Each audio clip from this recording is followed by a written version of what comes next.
So welcome again to another episode of the Tech Marketing Podcast.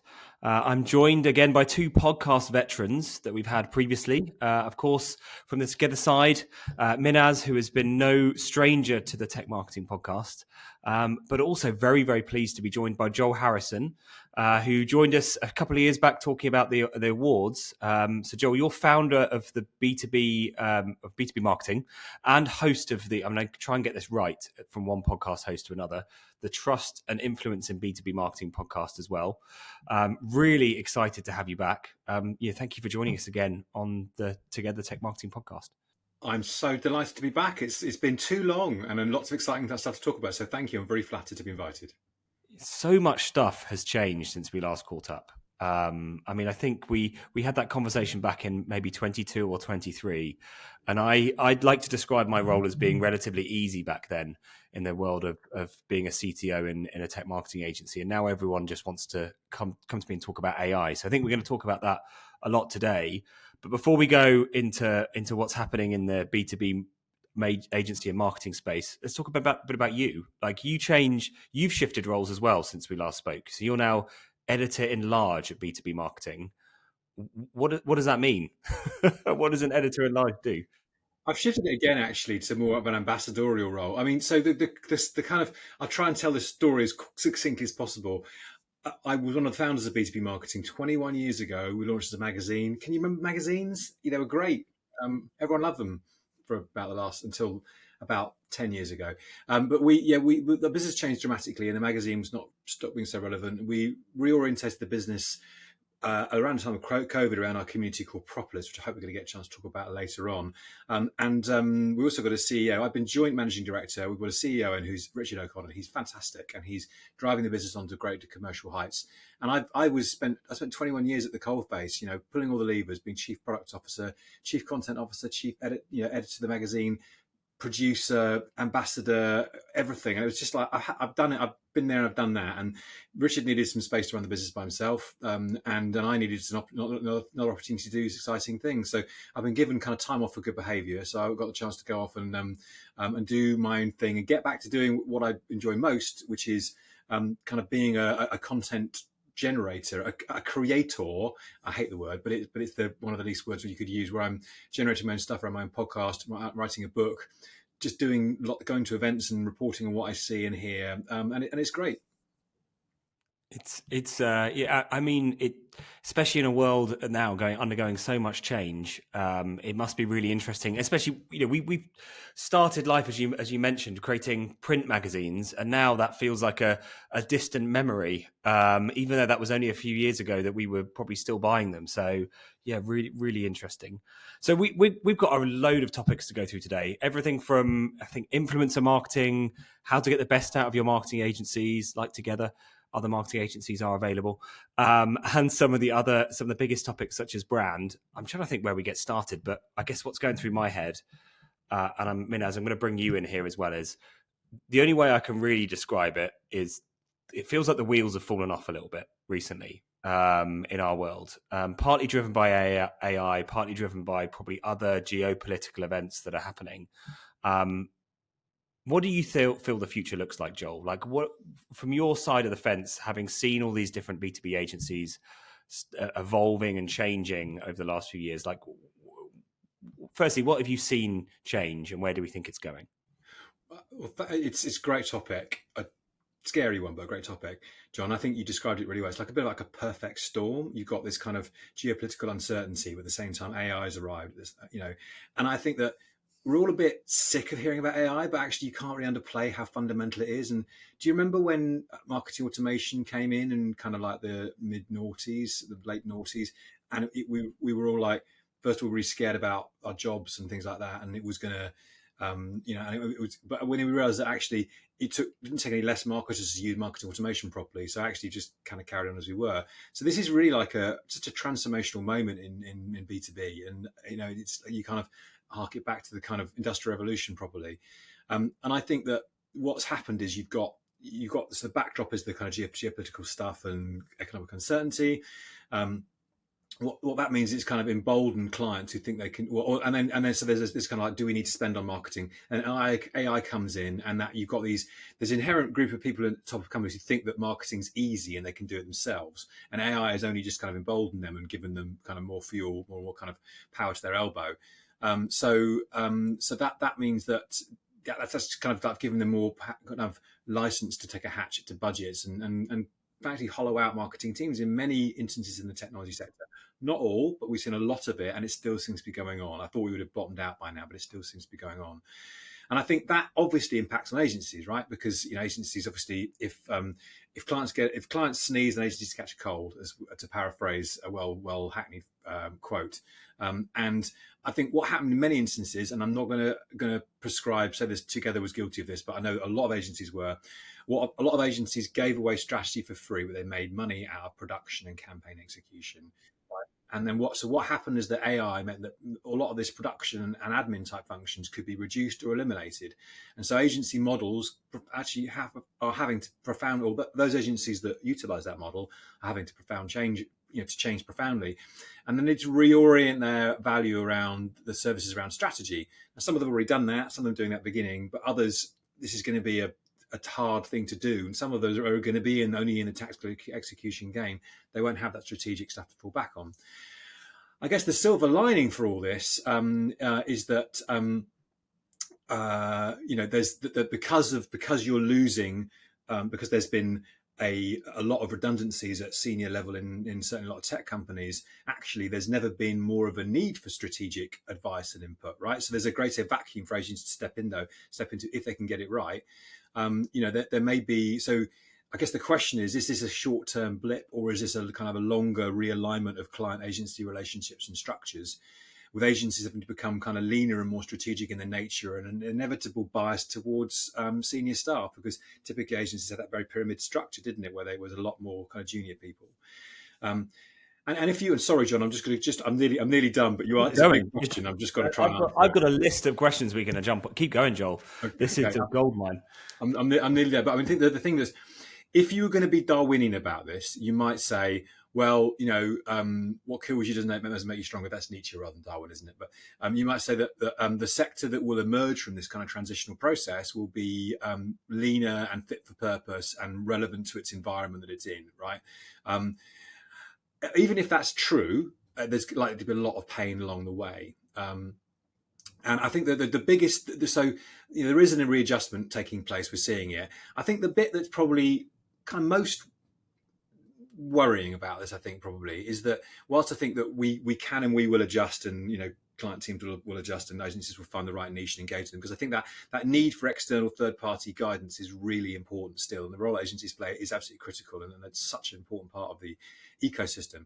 But the danger, the kind of longer-term danger for me, is that what it means is that if we are saying that the agency is changing structure and it's more senior and less junior, that means that you're employing less junior staff, and that will kind of throttle the supply of talent into our sector. And I think we've all seen that agencies are brilliant at bringing in talent, and you don't have any choice but to learn everything really fast at an agency and to understand the full gamut of what campaigns actually do. And I think that's a shame. I think that will be a problem for the industry, which has never been great at recruiting new talent anyway. So that's a bit of a worry long term. I'll stop. Yeah. No, there's a lot there. And just to carry on that point, and Minaz, I'll let you jump in because I know you're probably eager to jump in on a few of those. But I heard the same analogy or comparison being used for things like 3D design, like companies like Pixar, right? The lower tiers. I think if we let this play out in the way that it is, we're going to see a big succession planning problem across the board, where we're going to see a lot of senior people when eventually when they retire or go off into the sunset. And we're not going to see the same level of talent rising up from the ranks is my concern. And we've already started seeing it with 3D production and animation, where now AI can do all the grunt work, which would normally be done by interns and junior staff. It's going to start to impact everything in the long term. So yeah, completely agree. Minaz, I'm going to let you jump in because I'm sure you've got a view here. Yeah, I mean, loads there, right? I think a couple of the points I'll just scribble down, which is sort of, on that point. The latest news is about MT. There was basically two very, very prolific post-production houses in Soho that have had to close their doors. Now, it's not just because of AI. I think AI has probably been the nail in the coffin. There's a bunch of other issues there, but at the same time, what we've seen over the last 5 years, I'm someone who grew up with around advertising, a huge sort of love of it, and an aspiration to look at agencies like Y&R, to look at JWT, to look at McCann, and over time, just seeing these icons of the industry just fall away and all be merged together to create something new, which is always progress is good, but I think that has had an effect on the industry in general of not having these sort of cornerstones that guide people and bring them in. And I think we need to create the next tranche of cornerstones is critical, because if you lose that, you lose all the talent that wants to kind of come and work for a Pixar, in the same way tech people in the 90s were like, oh, I want to go and work for Google and whatnot. So absolutely. But I think one of the things is interesting, Joel, we talked about the idea that agencies have always, through accident really, kind of, and best will in the world, have given away strategy and thinking and creative because you make the money off the production. Now, is that wholly different to the earlier days of advertising where, I wasn't around then, but from what I've heard, it sounded more like it was creative ideas were given away for free because they made the money off the media. So what they were pitching for in Mad Men was not the Kodak creative, it was the Kodak media program, because that's what really brings the money in. And the creative is the crown jewels that brings them into the winning that whole contract. So is what we're seeing just another tectonic shift in the way that advertising and marketing and value needs to work, and the value exchange is just shifting back in different directions, which happens over time. I mean, with all the tools that are available nowadays, obviously it's democratization. But for me, democratization is the birth of mediocrity, right? I'm a music producer myself.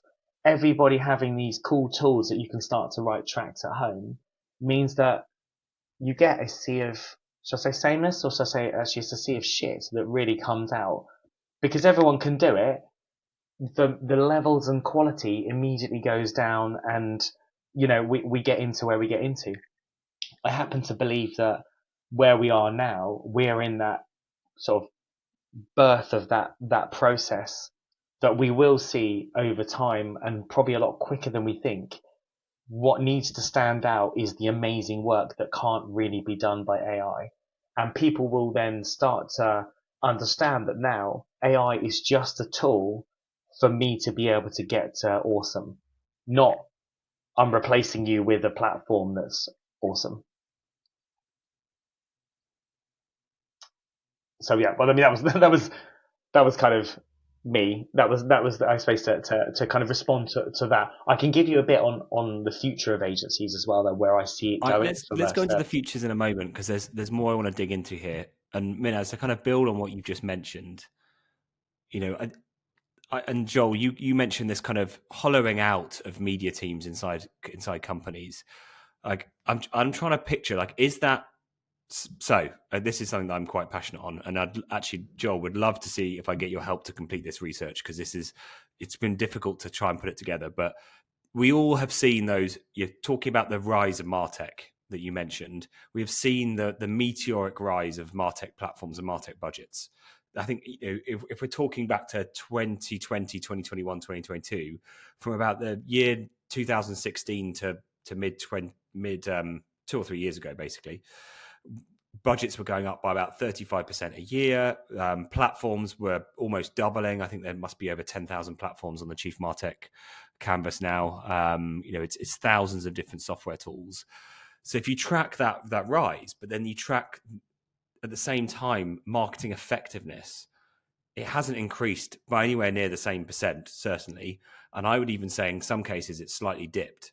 So, I'm going to take a slightly different angle. Are we seeing a correction now, and just AI happens to be part of it, or are we seeing or is the hollowing out of those marketing teams, or the reduction of those marketing teams, and us leaning up actually a reaction to AI instead, or a bit of both?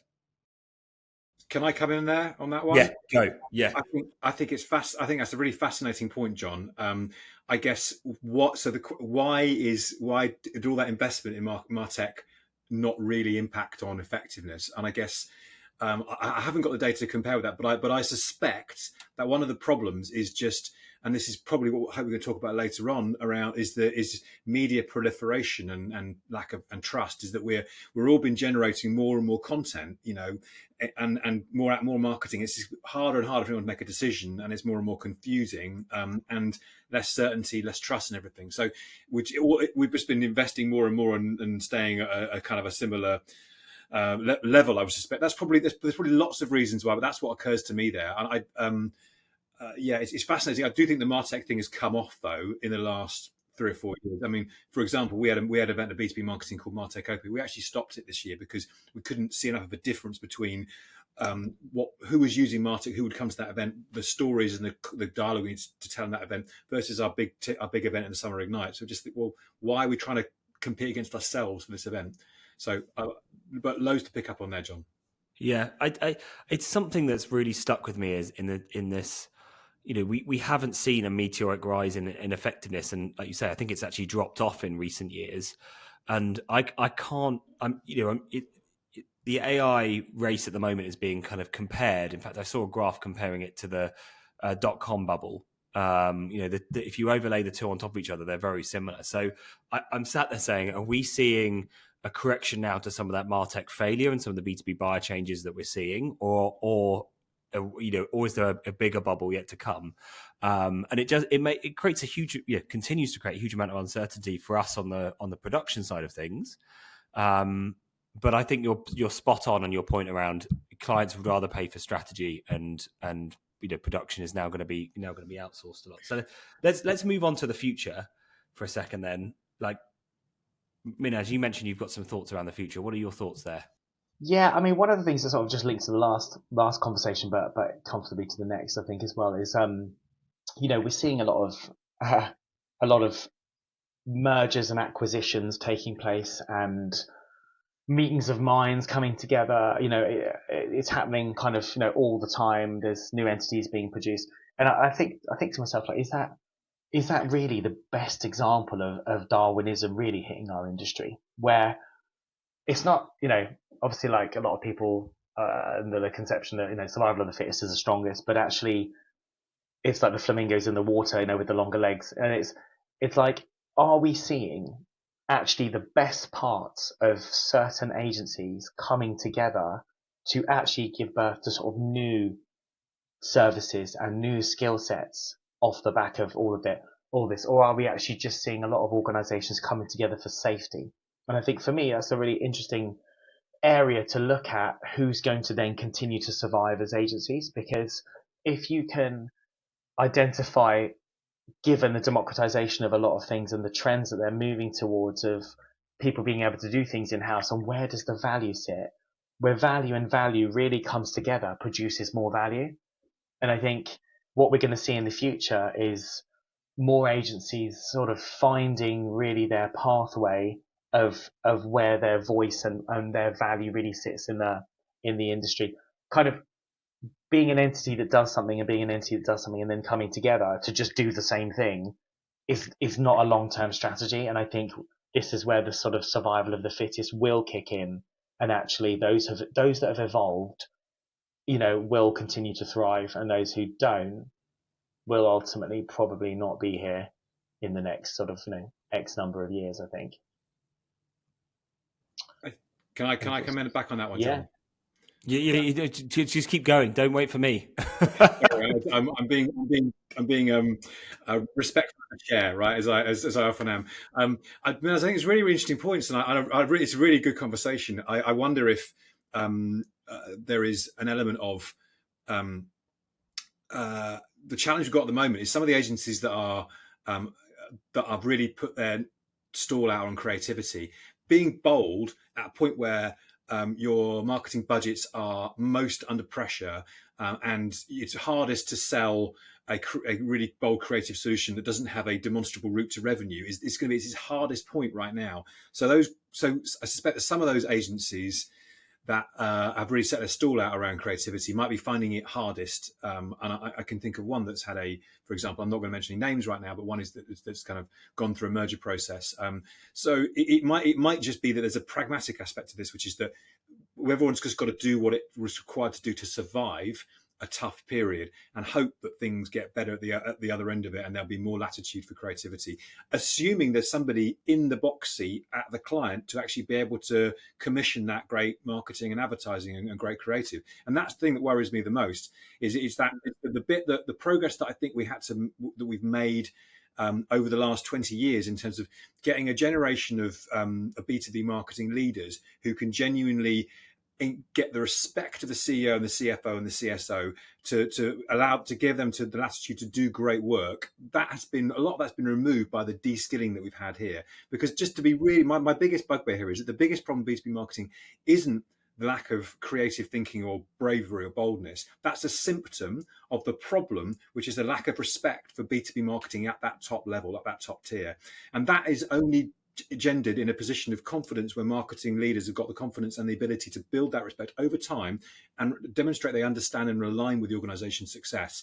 And then they can start pushing for those creative solutions. There are exceptions to that, of course, but that's the biggest problem with B2B marketing. I mean, loud and clear on that one, Joel. You kind of touched on why that might be. Like, I want to pick your brains and make this really clear for many of our listeners. Like, what is that gap and why CMOs are not being respected and being given the freedom to do great creative? Well, I think some of them are, some of them have been. I think it's easier when you're a genuine CMO of a global organization because they inherently understand brand a bit better. They're less likely to be knee-jerk and reactive. But that's the problem. It's the difference in B2B and B2C is a nation of you've got to demonstrate that the CEOs and CFOs are thinking and CSOs are thinking, I've got a quarter. I've got to get to my number at the end of the quarter, and marketing's got to be contributing to that. I'm not saying this is right, by the way. I'm not saying this is the thing that makes a good business. I'm just saying this is reality, right? And so all those great plans, those grand plans, are fine when things are going great and you can see a clear line to the end of a quarter, end of the half. But when things are tough, they kind of knee jerk and revert to type, and they go, well, what are you doing to move that opportunity from to closure? And they want you to focus on that, and then stand up in front of them and say, I want to spend hundreds of millions of pounds on something which has no clear delivery timeline of results. It's a believe if you believe it they will come thing. That's very hard to do in that environment. It's easy to do when things are going well. I would say it's a really interesting point. And I've got a client who has been a guest on this podcast before, actually. And if you're listening to this, you'll know exactly who you are, who I know has taken some of those challenges right up to the highest level of their board. And I think it's now got, fingers crossed, right? It's now got so bad and so challenging in some spaces that boards are starting to recognize, CEOs, chairmen, it's starting to recognize that they have to think differently. Because I think I've been saying this for a long time on the podcast, that the Wall Street, I think, has got a lot to answer for when it comes to marketing. Like, it's really driven us to this quarterly driven mentality, which has meant, it's driven down the importance of brand to a point that it's very difficult for many people to invest in it. I thought you were going to say greed is good. Then no, right, No, that's. But it does mean, I think it's now got so bad that they're realizing how everything looks the same and feels the same, and if we don't do something to step out of it and be bolder, which, as you say, is a symptom of some of that, we're going to end up just kind of backing, all end up looking the same, basically, aren't we? So yeah.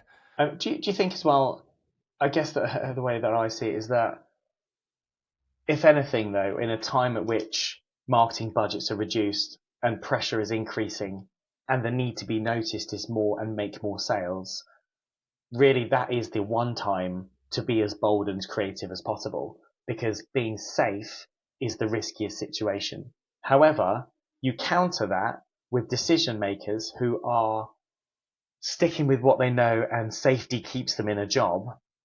I feel that meeting of that situation is in effect the carbon dioxide that's going to restrict the fire, if not extinguish it. And I think that is a problem.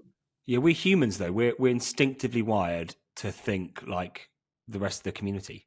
That's how we're wired. It's in the sea of sameness problem is in our DNA. Like Joel, what's your reaction to that? I think Minaz is right in that this is the time to stand out, and when everyone's zigging, you should zag, and all that kind of stuff. And I think boldness will always pay off. It just may not pay off in a time frame that's aligned with your career expectations. Yeah. And Or that's your the problem. lifetime. Yeah, okay, you're even like exactly.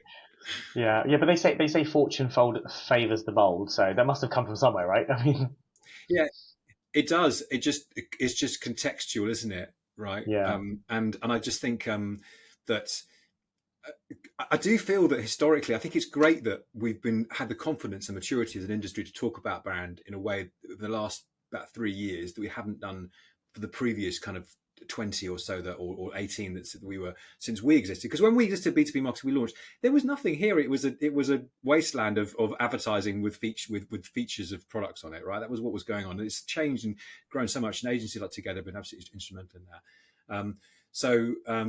I completely lost the thread of my point there. I got lost in my own dialogue there. You're making me think back to the days of when that was. We're talking kind of press ads with a switch in the corner and talking about speeds and feeds. Like it has come along a long way. It just I would. Oh, sorry. Go ahead, I, Minaz. I would. I would say looking back, without turning this into like the nostalgia hour and everything turns everything turns sepia. Um, you know, I definitely think in my earlier career, and this is for the listeners as well. In my earlier career, the brands we were working with, so Nortel, Adobe of the world, they were a lot bolder than they are now. Some of the work that we were doing, once we broke out of this speeds and feeds type of ideas, the sort of, I'd say, 2005 to 2015, I feel like was a good trajectory path. Some pretty amazing work coming out of B2B brands there was probably more money in the industry and there was less to lose. So people took risks. I mean, we've done some pretty amazing stuff earlier in that time and we're still doing some good things. Don't get me wrong, but I would say, yeah, going back to that earlier sort of 2010, I think there was just an appetite to do something without the risks of it going wrong. And I think now everyone's so risk adverse and just is frightened about doing something that's too, not even big and bold, but just a bit more adventurous, because I think bold's a very subjective term anyway, but I think something that's a bit more adventurous that's going to take a few risks and see if we can uncover and unearth something really special. I don't think that really happens much. Yeah, I think just in terms of the kind of trajectory of, again, I don't want to be the CPO hour either. I'm a CPO enough myself, but the I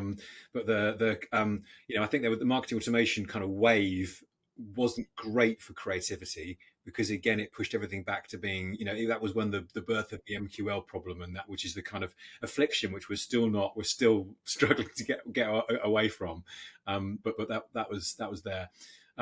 John, I don't want to derail the conversation completely, but I just wanted to go back to something that Minaz said right at the very beginning of the conversation about the point about kind of everyone having the tools to do this and it being a rush towards mediocrity. And I agree with that to a large extent, but when you're talking about the music angle on that, the thing that I keep coming back to, I can't help go away from my head is punk, right? That's a great analogy, which it conflicts with what you said there, because what punk did is it said to everyone, you can do this. And gave you the instruments and said, just it's all about attitude, go off and do it and be creative. And it did drive creativity. So that DIY aesthetic did create a form of creativity. So I don't think democratization is inherently wrong. But the thing that the agencies do that the average person marketer with an AI platform can't do is have that true understanding creativity and pushing the boundaries and understanding the context of it, and everyone could create a nice image, but that's the difference. It's that the depth of aligning the strategy with the creativity, and to create amazing images. And I think the exciting thing is that one of the barriers historically, there's been a lot of negativity. Let's do some positivity. One of the barriers historically in B2B marketing was you were limited by what you could afford to produce, right? But now you are not limited by anything, right? I mean, as I mentioned your point there about are there things which AI couldn't or shouldn't do or look wrong, but theoretically there are no limitations. I mean, there's stuff with like Keanu Reeves falling out of a plane in fire and things like that. Is a really, whether you like that or not, it's still an amazing example. I couldn't agree more, actually, and it's an interesting journey to go on with that, because I slightly, one thing I think we were talking about this before. We always need to have some disagreement. We can't just all agree with each other. One thing I would say I disagree with you on there, that Joel, is it has made us more creative, but some of the legal frameworks, some of the other challenges haven't caught up yet to make custom agent. It's a big problem we've got as an agency right now, is we can't use those tools to develop the images for our customers because the right legal and indemnity frameworks don't exist. Right. Exactly. Yeah.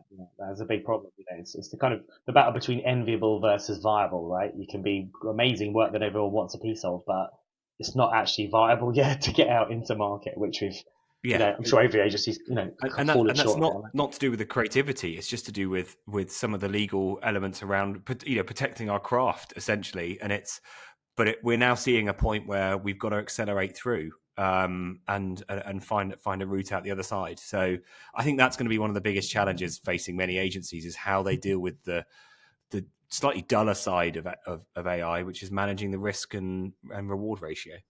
Yeah, definitely. But that does play exactly back to your point you made just now about people don't want to. There's a legal risk, but there's a career risk as well. So there is inherent risk in this transformation we're going through.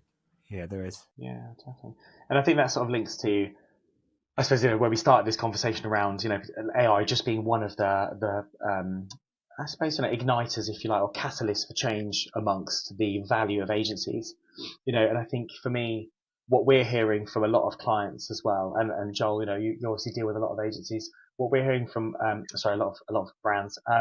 What we're hearing from a lot of them is their prediction of what they require from an agency in the future is much more geared around creativity, strategy, insights, thinking, putting the blueprint so then they can go and activate it potentially internally. Now, there is one caveat to that as well. The same word keeps coming up every time, and that's flexibility. They want the choice to be able to use an agency for the whole campaign, or producing content or strategy or ideas. They want to be able to choose. I feel like up until this point, a lot of brands haven't had that choice. You go to an agency and you buy the creative strategy, content, activation, maybe some media. And agencies held all the cards. We held all the cards on going, if you want to grow and you want to make money and you want to drive more leads, you have to use us as much as possible because we make money out of that. And you're kind of at the mercy of us. What we're seeing now is a shift where clients really just want the choice. They want the flexibility to say, look, I can pick and choose what I take from you as an agency, and it's going to be the valuable stuff like the creativity, the ideas, and the thinking. It might be some content. It may not be the activation emails and social ads and production. And I think time and time again, the conversation comes back to finally clients have a bit more choice. And I don't think personally agencies have done the industry a lot of favors of keeping everything behind these closed curtains and a slightly more cloak and dagger. We don't reveal too much or give much away about how we do it, how the factory works. And I think a lot of agencies are now having to answer for that. Where are my fees being spent and who are they being spent on and what am I really paying for? And that's an interesting time for me. I think it's not a bad conversation to be had, really. It is really interesting. That's a factor I hadn't considered. I will be honest. So that I hadn't seen that dynamic at play. But given I'm looking at the outside of the agencies and they're not allowing me to that conversation. But I'm absolutely saying I can't. Even if I wanted to say I don't believe it, I can't because I'm not part of that conversation. But one thing I do know is inherently true, and it doesn't just apply to agencies. It applies to B2B marketing as a business. Great chemistry and collaboration and great relationships and respectfulness of each other's businesses is absolutely critical to partnership. You have to have and it's a partnership, isn't it? You can't, it's not. I believe in flexibility to a point, but I also think that there's got to be a respect that that these are economic entities that have to exist, and they employ people, and they've got to have the degree of robustness and ability to forward plan. So I don't know how it could work if it became so flexible that you could just switch them on and off at a moment's notice. It's not in the spirit of good partnerships and good chemistry to make that partnership work. Yeah, no, good. Oh, just to sort of clarify that point. So when I mean flexibility, it's probably less flexibility to switch an agency on and off, because there should be an extension to your business. A good agency is an extension to your business that loves your objectives and keep them awake at night, is really the recipe for success. I mean, flexibility actually within the services that they procure from you, whereas before it was content production where you made your money. Now it's more like, I want the flexibility to be able to utilize strategy, thinking, partnership. However, content, you could then guide our internal content team now. You could work with our media agency who are specialists, and it's this sort of collaborative kind of effort with the client. But I think, again, if a client is a true partner of yours and you're a partner of theirs, that's a grown-up, honest conversation that you can have and work. How do you work together for mutual benefit, really? And I think there's different models already we're seeing, aren't we? I mean, we're seeing the rise of the outsourcers, right? You're seeing these kind of like marketing factories in the Philippines, amongst other places. We're increasingly, if you look at, we had a roundtable recently for agencies, and they were saying actually most people who said the growth is in the mid-market, and they don't have much of a marketing engine, and that's part of the nature of how they're funded. Often they don't want to build a big marketing team, so they're inevitably going to probably still rely on agencies a bit more. Whereas the corporates, as you say, either in-source to a greater extent, or possibly outsource to a marketing factory. I'm doing very huge generalizations here with no factual basis whatsoever, just instinct. Who are the factory thing is really interesting. I describe them as like the rise of the premium Fiverr. Like, we're all familiar with Fiverr, yeah. And then there's companies that have created these like much more premium offerings that say, like, is that who you're describing when you think of that, Joel? Like, it's those. Yeah, it's I guess it's like that. I mean, they've got a load of bodies in a very low wage environment, and they are very good at doing repetitive, low to moderate level tasks over a longer period of time. And I guess it's, the lowest level, it's lead generation, right? That's its very, very lowest level, but it definitely extends up the pipeline from that. But it's it's unlikely to be getting some real deep, great creative or great strategy, because it just does not inherently, no matter how intelligent those people are, the alignment with the organization just isn't going to be there. I think that's one of the risks, though, to kind of coming back to it, is agencies today, the rise of these premium Fiverr brands, as I'm going to call them. They are starting to dive into sprinkling a bit of AI, which optimizes your margins for one side, but also starting to use that to build creative. And that's something that, on the more traditional agency structure side, we've got to evolve to meet. Because I know when AI first started coming out, we all looked at it and said, well, this means we can do a job in half the time and make more margin. And now that I don't think that question can even be asked. Like, we've got to pass that saving on. Yeah, definitely. Or you're going, there's only a certain amount of times you can look at a business person with 6 fingers and 4 hands. Yeah, but I'm kidding. That's also changed a lot. Like, even this week, we're recording this on the 28th of March. Even this week, 4O's released a new image generation model, and it's blowing other things out the water. So it's crazy how fast this world is moving. Just on your point, sorry, John, before we move on to the next point, Joel, sorry. I do think as well, I mean, obviously as an agency and as people, we are pro AI being used in the right way to arm people to be, supercharged, if you like, to use a classic cliche business term, supercharged to be better people, better campaigns, better creative. But I do think, to your point about the punk thing as well, I wanted to come back to that, when the Sex Pistols made their album, their one and only album, and, subsequently, I know my lack of punk knowledge will come through here, is that there are a lot of other punk bands that really inspired and exploded the scene to be, democratized. Everyone can do this, can pick up a guitar. But there was a lot of crap that came out before bands like Nirvana suddenly took that sound and took it into a new place. And all of the amazing iconic bands, there was still that, I imagine, a short period where like everyone was doing it and wasn't great, wasn't as good as it could have been. I just think that maybe we're in that area for a while until we're going to realize that sort of like the democratization of some of those tools will put out a lot of the same content, will put out a lot of the same ads, and those ads will just become the norm. So how do we make sure that we're stepping out above and beyond it, which is going to require human spirit, emotion, understanding, and thinking, which is hopefully where we come in. And great salesmanship from agencies as well. Yeah, yeah. We got there's plenty of that in agencies, I'll tell you. It's not short of it, but no, that's cool. So yeah, before we move on to the next topic, let's recap on that. No, I think that's great. I think it's great. I think we're seeing the same page. I mean, not the musical punk analogies aside, it's we've got the opportunity to. There are great things that came out of everything, different eras and areas. So there's great AI driven content emerging and creative emerging. We're just adjusting something new. We talked ourselves out of this bad place, haven't we? Yeah, we have. We have definitely talked ourselves out of it. Although I keep coming back to a conversation I had with a German sales guy, one of our clients back in January, and he told me that there are, I think, a very precise, like 16 or 23 different brands of punk or subgenres.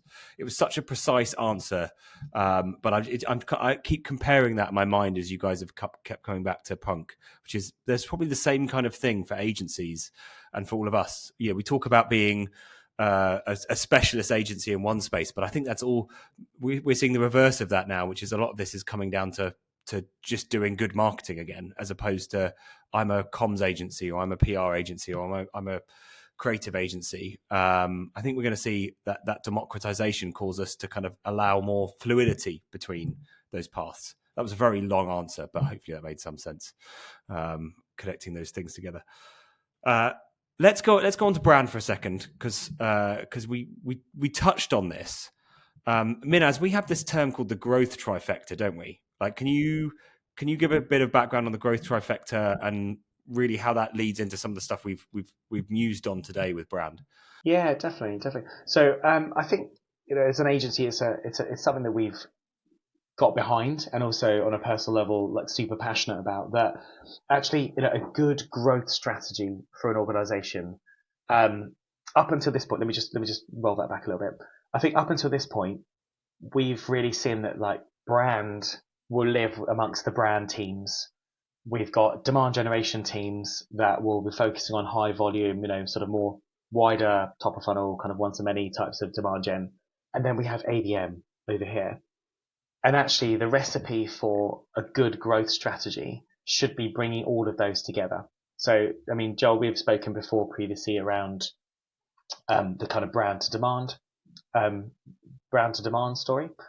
And it's really about how do we bring brand, demand, and ABM as a singular connected journey if you want to really drive growth. So how are we bringing customers and making them love your brand, understand the brand equity, have the confidence to buy from you, which is then directly linked to your demand generation programs. And then subsequently within the demand generation programs, how are you taking key accounts and treating them with much more of a sort of white glove? So we're building programs for clients that have all of those three elements all combined together under one creative concept, under one connected strategy, and everything's talking to each other and seeing some really, really good effects with that as well. So yeah, that's, if we were given a blank canvas by any brand, that is our growth trifecta. If you then bring in your channel and partner audiences and then your alliance strategies into it, we think you've got the kind of recipe for a good, solid marketing plan at a very top level. But yeah, that's kind of what we mean. I don't know if that's something that's been talked about in the industry, or you're sort of resonates with you. Any thoughts on that, John? Well, I think it comes back to what we said earlier, and we touched on this before. So I think it's really helpful, Minaz, how you express that, and I think that's really clear and really compelling. And I'm not just blowing smoke up, where. But there's a much more of a conversation about brand and B2B marketing recently, which is great. But I think most B2B marketers accept the fact that you build that it's never a choice of one or the other. It's either they're all together, at the same time. You've got to build your brand as you're doing demand activity. And what I mean by demand activity is I'm talking about ABM within that. I appreciate you define that slightly differently. So I don't. That's for me. That's not a discussion. It's not a debate. Right? It's how it is, and it's for pragmatic reasons as well. You have limited budgets. You've often got to do both things at the same time, and you've just got to kind of get the best out of your activity. And I like the idea of the kind of broad brush demand approach with a white glove service for your best customers. When there are a lot of brands out there, for example, who don't, for whom they are only targeting a small handful of customers. So ABM is the only game in town for them, and ABM, the power of ABM is tremendously compelling. I think the downside of ABM, though, is if you look at the campaigns that we get in the B2B Marketing Awards, which are reflective of what's going on in ABM, is the creative isn't really that exciting. And I don't know why that. I have my suspicion is that it kind of gets it's death by a thousand cuts, and because it has to go through this kind of commercial sales channel scrutiny, it just gets watered down to something really bland. And that's the really disappointing bit about account-based marketing, because it is successful. It's a transformational thing. I realized that our ABM conference in November at how much this is concept about go-to-market, strategy globally. It allows you to have that conversation and talk about this whole organization about how you're driving revenue. If it works, and this is the bit that I fall over on one, right? If it works and the creative's still crap, does that matter? Because I feel like we should all be pushing for great creative, and adopting a strategy where creative isn't good is disappointing. But at the same time, it's all about the result. At the end of the day, it's not about the creative is the means to the end. And I'll shut up there. But let me respond to that, because I, as a technologist, and I started life in B2B as a developer, not as a whenever I came up with creative ideas, I was normally laughed out of the room back then. But I remember having a very energized argument or discussion, let's say, with one of our creative directors back in the day, where he didn't see what we did as creative. So I've always had this view that like anything can be creative, and it's not necessarily just the headline or the image or the combination or the strategy. You use an example there to say if it works, maybe that's good enough. Like I could see examples today where you knit together existing stories and elements. We know 81% of B2B buyers want to perform their own research, right? Does the headline really matter or is it more important that you're taking them on a journey, on a path to you using some of your existing elements and using some new ones to plug some gaps that helps them feel comfortable buying your solution? And that's the most important part. I know that could apply to more than just ABM. And that's just as creative as a new headline. I don't know. I'm going to float that one out there and see what people think. And if you want, I can go back in my box if you want. Yeah, I think secretly, I think I might have the answer, Joel, as to why, potentially an opinion on why creativity in ABM specifically, and having sort of been involved in it pretty, very heavily over the last sort of 5 or 6 years. I think ABM is very much a victim, and I know this is just could be a podcast in itself, is a victim of what the B2B industry does pretty badly. And that is emperor's new clothes, right? Everyone, it's probably the same thing why the Martech situation happened as well. We believe our own hype. Something comes out into the media, everybody jumps on a particular trend and it explodes. Nobody looks at each other to ask each other, like, are we, should we be doing this, or why are we doing this? We just know we need an ABM program. We know we need an MA platform. You're not using Eloqua? Oh my God, I can't believe you're not using Eloqua. What are you using it for? I don't know. We just need to have it. Same thing with ABM. I think in a lot of programs, there's so much of a focus on an ABM program needing to have industrial levels of deep insights, needing to have a targeting strategy, needing to have the right ABM media strategy. There's so much noise and going on. Creativity and creative becomes just one of those pillars that they end up not putting up sort of that high enough in that in the ranks of where, and the tiering of what makes a good ABM strategy. All of our presentations and every single ABM plan that we present, the first thing on there is creative first. We're in an attention economy, so we have to build programs that put creative thinking, to your point, John. So it could be technical or creativity to grab that attention right at the forefront. Everything else is a bricks in the house, because ultimately you can have the best targeting strategy, but if your creativity is not bold, it's not standing out or really speaking to that person, it will just become another ABM program. It might hit the KPIs, but will it smash them? And I think our aim should be to smash those KPIs. But so I think I love that. I think that's fantastic, and I admire you guys for sticking to your guns and believing in the product, which is the creativity essentially. My comeback to that is having sat in a lot of sessions about sales enablement and sales alignment, and the reality and one of the things that comes across every time is you've got to get them in the room from the very, very start, and you've got to make them believe that they have got a stake in this, because otherwise they'll just bloody ignore it when it comes to the conversation. They'll use something from 6 years ago that's not even on brand anymore, and they won't use your resources. And so my caveat would be, and as you've been in the sharp end of this much more than I have, would be that sounds absolutely great, but if your creative output isn't something that the sales team buy into, it's kind of not pointless, but it actually, you'd be better to have a run of the mill creative that they did buy into and they really got on board and they developed and they lived. The Nirvana is both, right? Is an engaged sales team, great creative.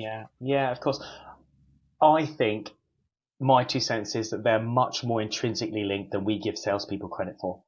I've sat through more meetings with sales teams that get excited about us sending a Lego box to their top 30 customers for Salesforce and wrapping it in a really nice message that they're going to send to them, and then a social campaign that they get excited about. I've lost count of the amount of times that sales teams, from personal experience, have sat there, gone, insights, you can't tell me anything I don't already know about my customers. Content, I've got content, I just need it quickly. What they really buy into is, okay, so how are you going to grab the attention of the CIO I want to get a meeting with when I can't do that? So our inviting Goldman Sachs to a dinner in a VIP place in London where we're going to curate a menu and create a Spotify playlist and create something special. That's what salespeople are really interested in, because it's something they can't do themselves. But again, that's just the world according to Minaz, and it's probably a biased. It's the way it should be, Minaz, and I can't speak for you, but I'm not totally convinced it applies everywhere, right? And it's partly to do with the nature of how the conversation starts, but it's how it should be. They should get excited about it. It should be positioned in such a way. I guess the logistics sometimes of that can be very challenging, but again, I think you guys are doing exactly what you're supposed to be doing, which is championing that creative and saying that it makes a difference, because we all know it can, and it should. And moving us on, Joel, I can see your inner podcast host has been coming out a few times throughout this, and I think that's really due to which thank you for today, because it is a Friday afternoon when we're recording this, so I always need a bit of help. But from one content creator to another, you're also very passionate about your community and thought leadership. So, I want to make sure we have a little bit of time to talk about that. So tell us about Propolis, firstly. Like, you mentioned it right at the start, and talked about how it'd be good to have a brief moment. But what is Propolis, and what role is it doing with B2B marketing? So if you don't know of B2B Marketing magazine as was, and b2bmarketing.net, we launched 21 years ago as to really formalise and put a place for B2B marketers to come together, to align around, and to share information with them, etc., in that old model. But around COVID, as I said, the magazine was long out of time. We still did lots of events like the B2B Marketing Awards. We needed a new focus to our business. After lots of conversation, we launched a community intelligence platform called Propolis. Propolis, by the way, means first city in Greek. It also is it's the glue that bees is the resin the bees create in order to build their hives. So it's multifunctional as a reason. Bees, it makes a lot of sense. What it is a community for client-side marketing teams, and we have members like PwC, like IBM, ServiceNow, people like that. Siemens joined us recently, BT, some fantastic brands. They join as a marketing team. There's loads of resources, activities, expertise, content, benchmarking, and events to help them and very, very strongly customer service ethos to help them understand and address their challenges as a team and to be more effective marketing function. And it's transformative, right? It's an amazing service. It's having incredible results for people, and it's the center of our business now. By nature what it is, it carries a not insignificant price tag, but it's very good value compared to certain US-based analyst firms that I could mention, but I won't on this call for obvious reasons. So yeah, it's very, very powerful, and it works very well for US marketing teams, and that's the center of what we do at B2B Marketing now. And the insights that come out of that, you'll see if you subscribe, follow our feed, you'll see all the great stuff that comes from that. It's actually, I've had a chance to go to contribute, I think, to a few things on Propolis myself. I was in a fantastic workshop a few years back talking around agencies, and it was, I could see the value that can create. It's almost like making a comparison to what we talked about right at the beginning. That move from being a one-way communication stream to a community to something being two ways is almost analogous to what we're seeing with agencies, right? We're moving in some ways to being much more democratized, and it's almost democratizing some of B2B marketing. So it kind of feels like a natural journey to be on. Yeah, it's a collaborative exercise. Sorry, Minaz. It's a very collaborative exercise. People actually the power that you get from learning from each other's or from comparing perspectives, which is a hard thing to do if you're potentially competing with people, is incredible. But it's a very hard thing to facilitate. So we work really hard at that. Sorry, Minaz. No, I was just going to make a completely pointless point then, actually, that I didn't really realise the name Propolis was to do with the sort of first city, which now makes sense where Superman and Metropolis comes from then.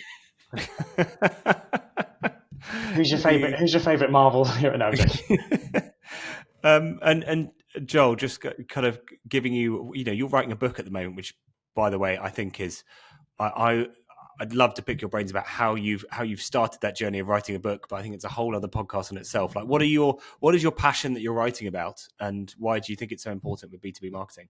So thank you for giving me the opportunity to talk about this. So I'm writing about thought leadership, which I think is a phenomenal subject, and it's something which has been it's one of those things that's been around in B2B it was coined in 1994. We had it as a category in the awards for a long time, and it's incredibly powerful thought leadership in this era, as we said, of media fragmentation, lack of trust due to geopolitical stuff, and AI as well. AI is adding to that, proliferation of content. Something where you can have genuine thought leadership, and you can and really drive that authority and build a relationship over a long period of time, surface internal thought leaders and drive that out, and then use that to engage with creative, particularly to prompt or align with or integrate creative ideas, is incredibly powerful. Only 17% of the entries in the B2B Marketing Awards said they had a thought leadership component to them, and we know that some of those probably won't be thought leadership. There's be content marketing, because there's a bit of there's a kind of a disconnect between that. It's like, as a bit like Minaz was saying, oh, you really thought leadership. Well, no, you don't. That's just a content marketing piece. The level of authority, robustness, and uniqueness that you're required to do thought leadership just isn't there in so many cases. So I'll get off my soapbox now. No, I'm looking. When's the book due out? Oh, blimey, don't ask me that. I called my publisher yesterday, and I've not had enough time to allocate per day, but I need to ramp that up. So I'm hoping it'll be out by the end of the year, but watch this space. If you like, I'm sorry for another plug, John, but as recommended by a publisher, I've launched my podcast, Trust and Influence in B2B, for the very reason that actually the podcast feeds the book, and it provides a kind of touch point of activities that's going on. So that's why I've done that, and it's allowing me to interview great people, but also really get like all of that insights out, surface all that great content into the world. No, it's awesome. And yeah, we'll hope to have you back on the podcast when you've released the book. We'll hold you to that deadline. So we'll see. Yeah, we'll get you back on to talk about the book in the future. But it's very much looking forward to it. So we keep checking in on that novel, Joel. Yeah. How you doing there with that novel? Quote? That is a Family Guy quote. Stewie, how you doing with that novel? Yeah. No, but it's been a real pleasure having you on the podcast today, Joel, again for the second time. Hopefully we'll get you back for the third. And fingers crossed that we're all still here as agencies and we've not been replaced by robots in the meantime. I've no doubt you. I've really enjoyed the conversation. Thanks for inviting me.